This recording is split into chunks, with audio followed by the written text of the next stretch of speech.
যেমন আমাকে বুক কাটতে হবে, বুক কেটে তারপর ভালভটা প্রতি হার্টের ভিতরে দিয়ে ভালভটা বসাইতে হবে। তাহলে দেখা যাচ্ছে এটা বড় ধরনের একটা অপারেশন।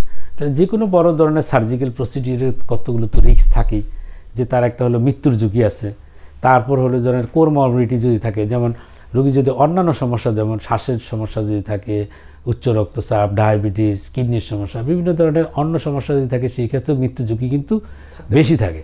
তাহলে দেখা যাচ্ছে যে এই ধরনের অপারেশনের অবশ্যই কিছু ঝুঁকিপূর্ণ অপারেশন, এটা একটা বড় ধরনের অপারেশন। সুতরাং আমরা যদি এটা প্রতিরোধ করাটাই সবচেয়ে ভালো, এই ধরনের প্রতিস্থাপনে যাওয়ার কস্টিং যদি বিবেচনা করি, যেমন ভালভগুলো হচ্ছে টিস্যু ভালভের দাম বেশি। টিস্যু ভালভ বাংলাদেশে দেখা যায় 1 লাখ টাকার উপরে টিস্যু ভালভের কস্টিং, আর হলো যেগুলো হচ্ছে আপনার মেটালিক ভালভ সেগুলো 1 লাখ টাকার নিচে মেটালিক ভালভ। কিন্তু শুধু ভালভ তো না, ভালভের অপারেশনের জন্য লাগে অক্সিজেনেটর দেখা যায় 30 থেকে 50 হাজার টাকা একটা অক্সিজেনেটের দাম। তারপর হচ্ছে আবার হচ্ছে অপারেশন কস্ট, সব কিছু মিলিয়েই কিন্তু একটা ভালভ প্রতিস্থাপন করতে গেলে, একটি সরকারি হসপিটালেও যদি আপনি একটা ভালভ প্রতিস্থাপন করতে যান, সেই ক্ষেত্রেও 2 লাখ টাকার মতো কিন্তু খরচ আছে। তারপরে যদি প্রাইভেট হসপিটালে আপনি এই ধরনের প্রতিস্থাপন করতে যান, সেখানে দেখা যায় যে আপনার 3 থেকে 5 লাখ টাকা পর্যন্ত খরচের প্রয়োজন হচ্ছে।